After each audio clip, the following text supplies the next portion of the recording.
Hello all, Anupam sir from Aryabhatta 2.0। Dear students, आज मैं आपको क्वेश्चन पेपर जो 10th स्टैंडर्ड बोर्ड में देने अपीयर होने वाले स्टूडेंट है, खास करके उनके लिए ये सारी एक्सपीरियंस मैं अपने शेयर करना चाहता हूँ।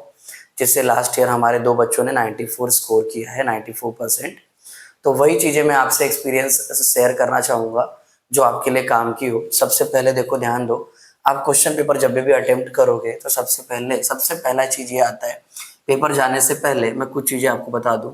सबसे पहले आप इस चीज़ को तो ज़रूरी देखिए, है ना। जो प्रीवियस ईयर के क्वेश्चंस पेपर है, आपको ये बहुत अच्छे से देख के जाना है बच्चों।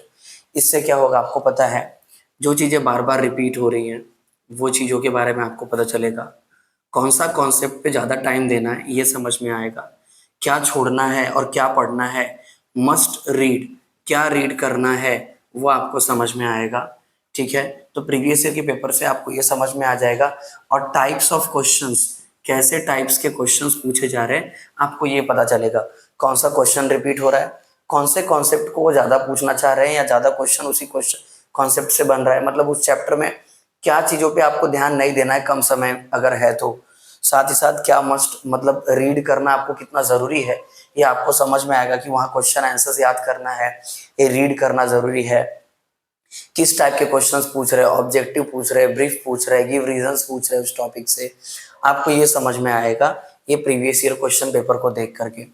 दूसरा, आप पेपर को क्वेश्चन पेपर को एक एक सब्जेक्ट के हर एक सब्जेक्ट के एक क्वेश्चन पेपर को या दो क्वेश्चन पेपर को जरूर सॉल्व करने की कोशिश करें। इससे आपको क्या समझ में आएगा बच्चों, टाइम मैनेजमेंट कैसे होता है, ये सबसे ज़्यादा ज़रूरी है। ये आपको समझ में आएगा कि आपको टाइम को कैसे मैनेज करना है।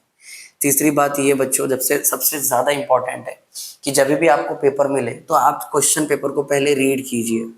जब आप रीड करेंगे तो आप उसको प्रायोरिटी दे पाएंगे कि कौन से क्वेश्चंस को पहले करना है और कौन से क्वेश्चन को बाद में करना है। तो प्रायोरिटाइज करने के लिए क्वेश्चन पेपर को आपको 2 से 3 बार या एक बार एटलीस्ट रीड करना चाहिए।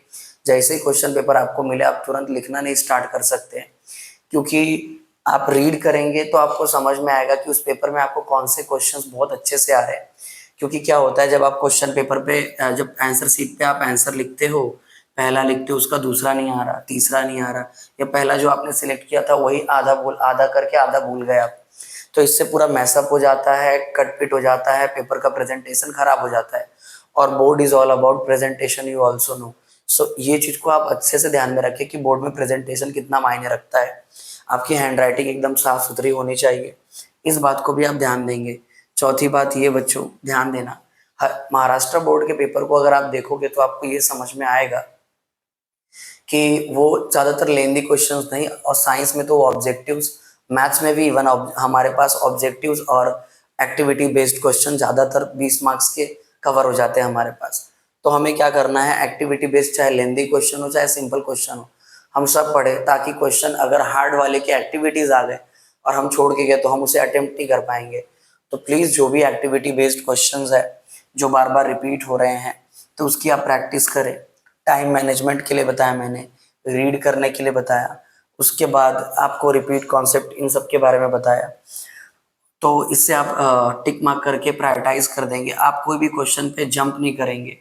और मतलब जैसे कि मान लीजिए क्वेश्चन नंबर 2 का चल रहा है और 2 का थर्ड भी आपको लिखना है, अभी याद नहीं आ रहा है, तो आप यहीं पर स्पेस छोड़ दीजिए। ये नहीं कि आप चौथे पेज पे गए क्वेश्चन नंबर थर्ड का फर्स्ट, ऐसे करोगे तो टीचर को कंफ्यूजन होगा, वो मार्क्स काट कर सकते हैं आपका अगर उनको कंफ्यूजन हुआ तो ऐसे केस से बचने के लिए आपको ये सारी चीज़ें ध्यान में रखनी है। दूसरी बात, जब आपका क्वेश्चन पेपर पूरा आंसर लिख करके अगर सॉल्व हो गया तो आप क्या करेंगे, रीचेकिंग करेंगे। किस चीज़ की रीचेकिंग होनी चाहिए, तो आपने क्वेश्चन नंबर, क्या बच्चों, क्वेश्चन नंबर, जो आप क्वेश्चन नंबर डालते हो, जो क्वेश्चन नंबर आप डालते हो वो आपने क्वेश्चन नंबरिंग सही से डाली कि नहीं डाली। कई बार क्या होता है बच्चे बहुत अच्छे से सॉल्व करते हैं लेकिन क्वेश्चन नंबर डालना ही भूल जाते हैं। अगर ऐसा हुआ बच्चों तो आगे चल के आपको ही प्रॉब्लम होगा, टीचर को समझ में नहीं आएगा अगर आपने सही से सॉल्व नहीं किया उसको। रिलेटेड अगर वर्ड लिखा है तो फिर वो टीचर उसको लिंक नहीं कर पाएगा कि ये कौन से क्वेश्चन का आंसर है। तो इसलिए क्वेश्चन नंबर को रीचेकिंग कीजिए, भले ही आपका एक क्वेश्चन थोड़ा कम टाइम बचा है लेकिन नहीं, सबसे पहले आप क्वेश्चन नंबर चेक कीजिए। 2-3 क्वेश्चन के अगर आपने क्वेश्चन नंबर ही नहीं डाले तो प्रॉब्लम हो सकता है। उसके बाद पांचवा मैं आपको ये बताना चाहूँगा डियर स्टूडेंट्स, फॉर एग्जांपल कोई हम कुछ क्वेश्चंस हमें नहीं आते तो हम उसे ब्लैंक छोड़ देते हैं। आपको ऐसा नहीं करना है, बिल्कुल नहीं।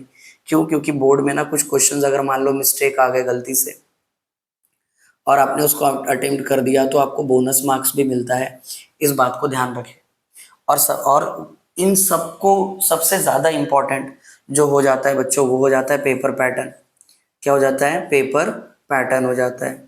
जब आप पेपर पैटर्न को देख के जाते हो तो आपको ये समझ में आता है कि ऑब्जेक्टिव कितने मार्क्स के पूछेंगे, गिव रीजंस कितने मार्क्स के पूछेंगे, ब्रीफ आंसर्स कितने मार्क्स का आएगा, match the following, correlations, odd man out, ये सारी चीज़ें कौन सी चीज़ें कितने मार्क्स की आएंगी। तो आप अपना एनर्जी, अपना एफर्ट, क्योंकि टाइम आपके पास बहुत कम है, आप सिर्फ 20-19 दिन बाकी है आपके पास, है ना, मिला जुला करके 2 से 250 घंटे बचे हैं आपके पास। तो ऐसे केस में आप पेपर पैटर्न जब आप पढ़े रहोगे तो आपको ये समझ में आएगा कि हाँ, किस पैटर्न में मुझे स्टडी करनी है, मुझे क्या स्टडी करना है, एमसीक्यू पे ज़्यादा टाइम देना है, फिल इन द ब्लैंक्स पे ज़्यादा टाइम देना है, या फिर मैच द फॉलोइंग पे टाइम देना है, टेक्स्ट बुक रीड करने पे टाइम देना है। ये सारी चीज़ें आपको बहुत अच्छे तरीके से समझ में आएगी। तो ये थे कुछ मेरे एक्सपीरियंस जो मैंने आपसे शेयर किया।